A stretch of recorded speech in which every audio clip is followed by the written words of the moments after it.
हम लोग कंप्यूटर के लिए वक्त निकाल लेते हैं, हम लोग इंग्लिश स्पीकिंग के लिए वक्त निकाल लेते हैं, हम लोग अखबार पढ़ने के लिए वक्त निकाल लेते हैं, लेकिन अगर हम वक्त नहीं निकालते तो कुरान मुकद्दस सीखने के लिए वक्त नहीं निकालते। बहुत सारे लोग 4-4, 5-5 कुरान ख़त्म करते हैं, लेकिन अगर उनकी सूरह फातिहा सुनी जाए तो वो सूरह फातिहा भी सही नहीं पढ़ सकते। ये सूरत हाल है। कुरान मुकद्दस का हक अदा कीजिए। हदीस पाक में आता है बहुत सारे लोग ऐसे हैं कि जो कुरान पढ़ते हैं मगर कुरान के हरूफ उन पर लानत करते हैं। पूछा गया, या रसूल अल्लाह सल्लल्लाहु तआला अलैहि वसल्लम, वो कौन लोग हैं कि कुरान के हरूफ जिन पर लानत करते हैं? तो अल्लाह के हबीब सल्लल्लाहु अलैहि वसल्लम ने फरमाया, जो कुरान पढ़ते वक्त कुरान मुकद्दस की आयतों का हक अदा नहीं करते, कुरान के हरूफ उन पर लानत करते हैं। इसलिए कुरान पढ़ा जाए। बल्कि आज तो आसानी ये है कि अगर हमें कुरान मुकद्दस सही पढ़ना नहीं आता तो एक से एक खूबसूरत आवाजों में, अच्छे कारियों की आवाजों में कुरान मुकद्दस की तिलावत मौजूद है। आप उसके जरिए से कुरान सुन सकते हैं और सुनते सुनते आपका कुरान दुरुस्त हो सकता है। अल्हम्दुलिल्लाह सुन्नी दावत इस्लामी मालेगांव हिरा इस्लामिक चैनल पर भी अब कुरान मुकद्दस आ गया है।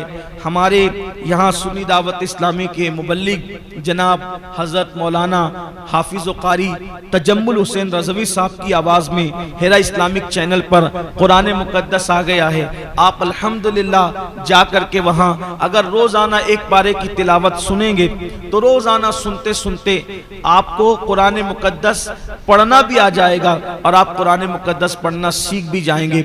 याद रखिए कि हम कुरान खानी में कुरान क्यों पढ़वाते हैं? घर का इफ्तिताह करते हैं, कुरान पढ़वाते हैं। किसी का इंतकाल होता है, कुरान पढ़वाते हैं। इसी तरीके से कोई मुबारक मौका होता है, कुरान पढ़वाते हैं। वजह क्या है? वजह यह है कि हमारा अकीदा यह है कि जहाँ कुरान पढ़ा जाता है वहाँ अल्लाह की रहमतों का नुज़ूल होता है। तो आप मुझे बताएं कि दूसरों को बुलाकर कुरान पढ़ाने की बजाय हम क्यों नहीं रोजाना अपने घरों में तिलावत को फरोग दें, तिलावत को रिवाज दें। अच्छी तरह याद रखिए कि कोई किताब के पढ़ने का वो मकाम नहीं है जो कुरान पढ़ने का मकाम है। मैं अपनी जमात के एक बहुत बड़े बुजुर्ग के पास गया और मैंने कहा, हजरत मुझे कोई नसीहत फरमाएं। तो आपने फरमाया, सैयद साहब आपसे मेरी गुजारिश है कि आप अपनी कौम को भी ये पैगाम दें और आप खुद भी इस पर अमल करें कि हमने सब की किताब पढ़ी है लेकिन हमने रब की किताब नहीं पढ़ी है।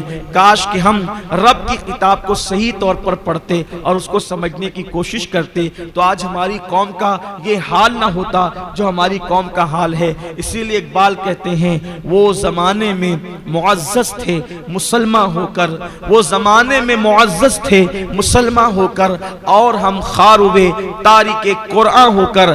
दर से कुरान अगर हमने न भुलाया होता, ये जमाना न जमाने ने दिखाया होता। बड़ी माजरत के साथ, हालांकि हमने इस प्रोग्राम की ज्यादा तशहीर नहीं की है, लेकिन एक बात जरूर कहूंगा और ईमान लगती बात कहूंगा। अगर आज की महफिल ये कव्वाली की महफिल होती तो यहाँ बैठने के लिए जगह नहीं होती। आज की महफिल तकरीर की महफिल होती तो यहाँ बैठने के लिए जगह नहीं होती। लेकिन कितना अफसोस है, ये महफिल कुरान की तिलावत की महफिल है तो यहाँ पर वो लोग नहीं आए हैं जो सुनने वाले हैं। यहाँ पर अक्सर पेरेंट्स और सरपरस्त लोग हाजिर हैं। कितना बड़ा अलमिया है कि हम कव्वालियाँ सुनने के लिए तो हजारों की तादाद में जमा हो सकते हैं, हम तकरीर सुनने के लिए तो हजारों की भीड़ इकट्ठा कर सकते हैं, लेकिन अल्लाह का कलाम सुनने के लिए हम जमा नहीं हो सकते। जज साहिबान आ गए हैं।